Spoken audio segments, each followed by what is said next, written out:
This year marks another momentous occasion for EmCare and our sister company, American Medical Response.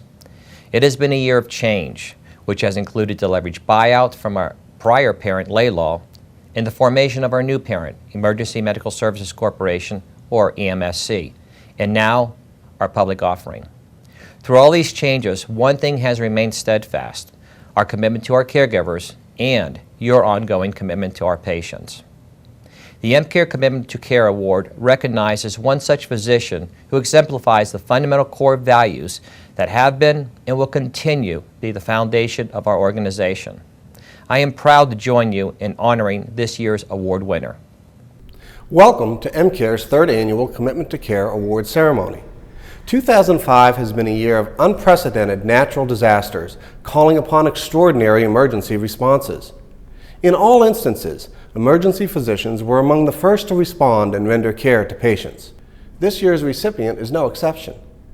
In the aftermath of Hurricane Katrina, he quickly volunteered and was deployed to the makeshift hospital at New Orleans International Airport. He tirelessly helped those in need under horrific conditions and without thought to his own personal safety. Moreover, our recipient serves the medical community in many ways. He is a medical director, DMAT volunteer, and supports the impoverished in third world countries. Without question, his actions and work exemplify our core values of patient care, compassion, community, and collaboration. It is my pleasure and honor to present EmCare's third annual Commitment to Care Award to Dr. Ed Thorton. Sometimes I wonder if I chose emergency medicine or if it chose me. To be Americans in a country where disasters occurred, and to be able to get to these villages and willing to walk to these villages, for a lot of people I think it was very comforting and reassuring. Every day I have the opportunity, and usually I get to make contact with a person, a real person. It's more than prescriptions, interpreting lab results, but I have a chance to get to know somebody that I've never met before.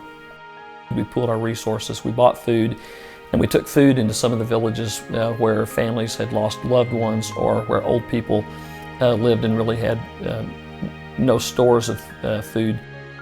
I think at the top of the list of the core values that I'd like for my children to have would be a sense of their spirituality. I want them to have a sense of spiritually who they are in the world. I want my children to understand that there are people in the world who can make a difference. I believe that the best thing that Ed and I have ever done for our children is getting them out of the United States and into a developing country and to see what 80% of the world lives like. I think it has played a huge part in who they are as people, and I know it's played a huge part of who Ed and I are as people. But our philosophy is that we don't need it all. There's too much to give, and there's a huge world full of starving, hurting, sick, needy people. Each year, out of the many dedicated men and women in the EmCare family, one stands out who demonstrates an exceptional commitment to care. I've known I wanted to be a physician really since I was 3 or 4 years old, and I feel really fortunate that it's the only thing that I ever really wanted to do, and I'm lucky enough that I got to do what I wanted to do. There are many reasons why I nominated Dr. Thornton for this award. From his commitment to patient care in the emergency department, to his compassion and really passion for helping people that are truly in need, that are underprivileged, underserved, and really in trouble. Everybody figured out what a great guy is, but I've already known it for a long time. But I'm very proud of him. I'm proud for him because he's very deserving of it. Dr. Thornton is very involved in activities, committing his time to missions. He seems to be the type of guy that is constantly volunteering his time and energies to make things better for the people around him. It's how he defines who he is. When everybody else is running down the hill that the mud is sliding down, he is running up the hill asking how he can help, what he can give, what resources he can commit, and emailing people trying to get them committed to that cause. As a member of the Texas DMAT team, Dr. Thornton was one of the first physicians to reach New Orleans after the departure of Hurricane Katrina. Late Tuesday evening, we were told that we'd be going to the New Orleans International Airport. Our mission was to go and to set up what we call the ultimate disaster hospital, a hospital that's capable of taking care of 2,500 people. Within hours, the team was confronted by an endless stream of ambulances. I took a Thomas pack and 2 or 3 people, a couple of paramedics and a nurse, and we started going to these ambulances. And it became clear to me immediately that these patients were the sickest of the sick people in all of New Orleans. A lot of them were patients who'd been on ventilators, and we had 1 ventilator in our cache. In their first 15 hours on the ground, the team unloaded more than 13,000 patients, nearly every one of them in need of critical care. We're here at moment 1, and we really are already overwhelmed with what we need and what we don't have. Then the helicopters began to arrive. Hundreds of new patients arriving every hour. The already stretched team was called on not only to treat victims, but to unload them, even to direct air traffic. None of us really, I don't think, had any clue that we were going to be in the major staging operation for the evacuation of over 100,000 people. But in spite of their severely limited resources, the team lost only 50 patients. So I started thinking about how all the trips I've made in the past, we just made do. If you're in the mountains and you don't have a spacer for an inhaler, you use duct tape and take a pill bottle and cut the bottom of it out. So I started trying to think about how we could take care of patients in that mode. My teammates, I think, also were very innovative. All of us decided that we could make a difference. Dr. Thornton is the type of individual that you take what you have and you do your best with it. And I think that's what happened in New Orleans. And I think that's the way he just lives his life. He does the best that he possibly can at all times. I'm very proud of what we did. I'm proud of my team. I'm proud of the other doctors. I'm proud of the federal officers who went. We were all just there to do whatever we could, whenever we could, and to do the best that we could. Less than 3 weeks after returning to Dallas, Dr. Thornton once more packed his stethoscope for another mission of mercy. 5 years ago, a police officer asked me if I would be interested in going with the Catholic Church to do a mission in Guatemala.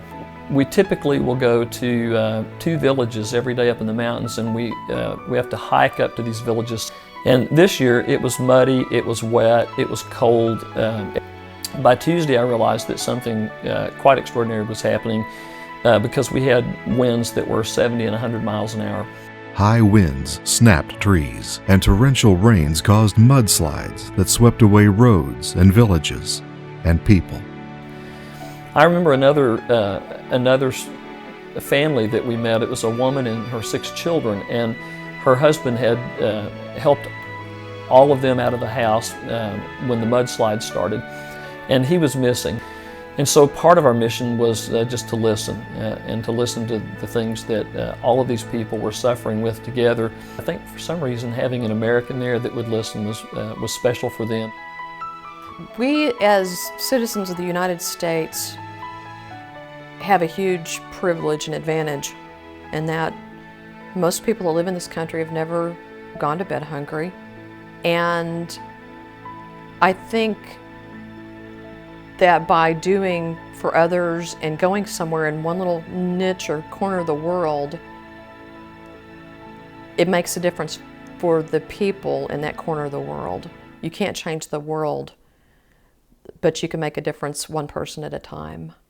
What EmCare really offered was an opportunity for me to realize some lifetime dreams that I had, and responding to disasters and being able to help people when they're probably at the very worst point in their life, where they have the greatest need.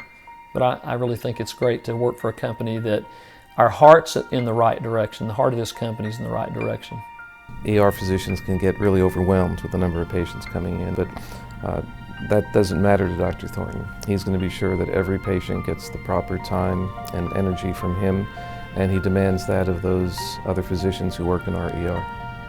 He's a quality, qualified physician that obviously gives good patient care, but he also impacts us all by being a good leader out in the community and also at his hospital.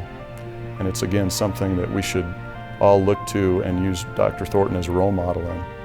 Ed is genuinely concerned about the people he's caring for, that he's seeing, and he really is interested in their life and how things occur to them.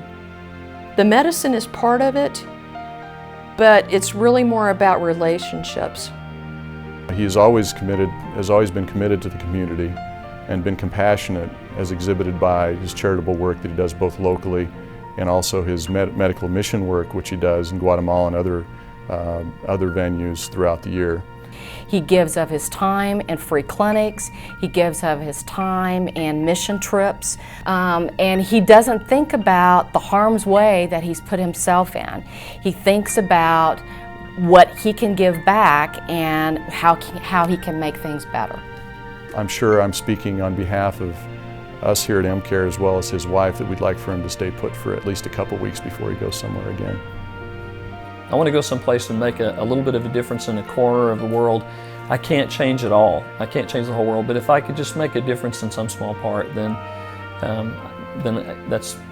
it's a place worth going to.